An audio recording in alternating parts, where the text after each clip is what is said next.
Satu Himat Konsultansi jugalah bersama dengan Cik Akmal Nik Osman, konsultan Kerjaya yang berada bersama dengan kita secara panggilan video sahaja pada pagi ini. Assalamualaikum, selamat pagi Cik Nik. Waalaikumsalam, selamat pagi semuanya. Kalau dulu bersama saya dengan saya di meja ni, tapi pagi ini kita hanya secara maya sahajalah ya. Sihat harapnya? Alhamdulillah sihat tuan. Ya, kita pernah membawakan perkara ini berkenaan dengan alternatif kerjaya, bagaimana cabaran kerjaya selepas di era COVID-19 ini. Tetapi mungkin pada pagi ini angle perbincangan yang ingin kita bawakan adalah bagaimana untuk memasarkan diri kembali supaya yang pertamanya masih lagi relevan dan majikan tidak takut untuk mengambil kita, sebab kadang-kadang kita dah bincangkan kadang-kadang yang ingin mencari kerjaya baru ni bukan fresh graduate sahaja, tapi mereka yang dah lama dalam industri tapi ingin mencari pekerjaan pada masa ini. Silakan. Okey, baik. Terima kasih Tuan Hanif untuk peluang diberikan. Ya. Bagi mereka yang hilang kerja, Tuan Cik Pen nak mencari, pertama saya terpaksa sebut jugalah. Jangan putus asa, keep strong dan juga as time goes by, tuan-tuan akan nampak pattern dia. Bila kita apply banyak ni, kita nampak pattern dia. Pattern macam mana begini. Bila memohon tuan-tuan, tolong buat research. Research pertama, kenal kekuatan diri sendiri dulu. Aku ni bagus bagaimana, aku ada pengalaman bidang apa. Kalau sekarang contoh, industri pelancongan sedang sakit sekarang. Kita nak pindah ke industri mana? So kita kena tahu skill apa yang kita boleh bawa. Contoh daripada customer service, khidmat pelanggan di pelancongan. Kita nak bawa jawatannya sama, khidmat pelanggan juga, tapi industri contoh perbankan ke bahagian-bahagian lain. So kita tahu, kekuatan aku di sini. So from there, kita boleh memilih jawatan-jawatan secara spesifik. Bukan kita tembak rambang je. Metod tembak rambang sebenarnya sangat-sangat kurang keberkesanan dia. Sangat bagus kalau kita boleh target satu atau dua industri saja. Target dan apply dalam industri tersebut. Bila kita apply 1 kerja, 5 kerja, 10 kerja secara tak langsung, tuan-tuan, anda akan nampak, okey, untuk jawatan aku ini, jawatan eksekutif sebagai khidmat pelanggan di industri begini, rupa-rupanya ada 5 skill yang memang mana-mana industri pun nak. Itulah saya sebut sebagai pattern.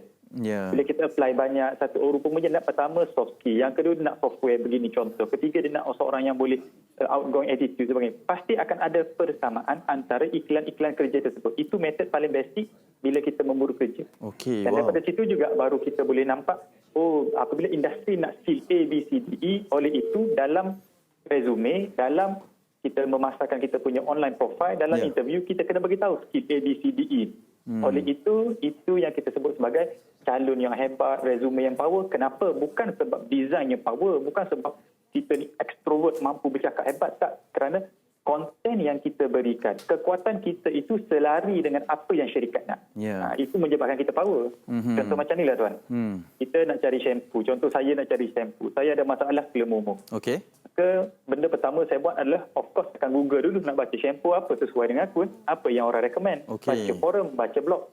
Kedua, saya akan pergi ke mall, saya akan tengok botol-botol shampoo, banyak shampoo dekat rak. Saya akan buka, pegang shampoo, belek satu, baca kandungan.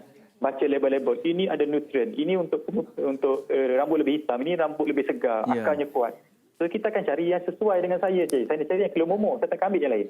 Maksudnya sebegitu perinciannya perlu sebegitulah untuk masarkan diri juga, Akmal. Betul, sebab ia lebih spesifik, lebih berkesan. Okey.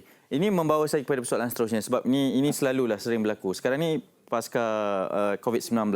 Bagaimana untuk memastikan bahawa, sebab majikan juga ada terkesan dengan perkara sebegini, dan kita yang ingin mencari pekerjaan ini juga pastinya mahukan yang terbaik supaya majikan nampak kita berbanding dengan yang ramai sekali meminta. Bagaimana ingin mengelakkan daripada oversell ataupun undersell kepada bakal majikan ini? Okey, oversell atau undersell. Nak dengan izin adalah benda paling basic adalah homework lah, ataupun kita sebut sebagai kajian research dulu. Benda paling simple research adalah orang keliru, iaitu dari segi gaji lah, compensation. Benda yang kita boleh buat adalah, pertama, saya beri contoh paling mudah sekali adalah Google average salary guide in Malaysia. Kadar gaji di Malaysia 2020. Automatik akan keluar banyak sangat dapatan. Contoh saya ingin boleh sebut adalah job street keluarkan satu kajian. 2020, lokasi bandar berapa gaji dia, untuk jawatan exec, manager berapa, senior berapa. Banyak lagi, Grab Malaysia, Kelly Services, banyak panduan. Dari situ memberi kita gambaran average-nya dekat mana aku ni.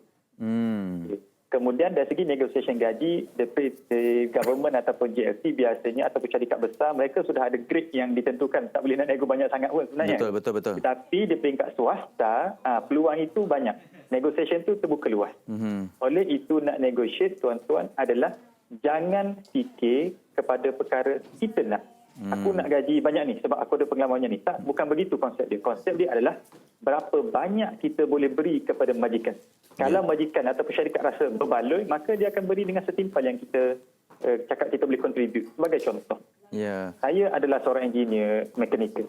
Bila saya bekerja di syarikat tuan, apa yang saya boleh bantu adalah saya boleh buat preventive maintenance dan sebagainya, mengurangkan risiko shutdown dan sebagainya, kerosakan, maintenance berjalan lancar, boleh increase profit 3% dalam tempoh 6 bulan.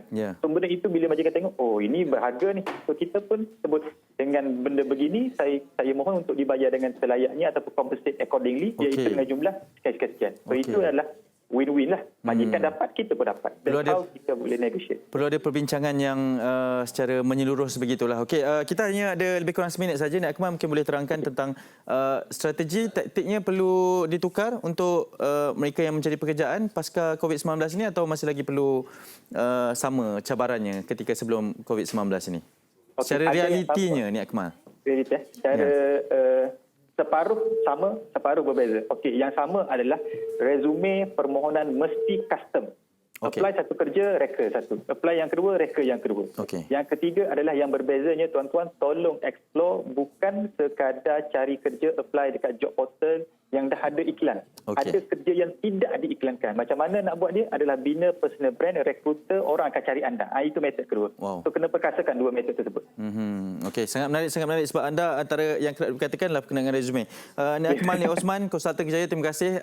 Diharapkan satu hari nanti boleh sudi datang lagi kembali bersama kami di sini. Sebab pastinya perbincangan ini akan kita terus bawakan. Itu dia Nik Akmal, Nik Osman, salah seorang yang memberikan khidmat nasihatnya, boleh dapatkan juga perundingannya antara yang aktif juga di media sosial, terutamanya di Twitter.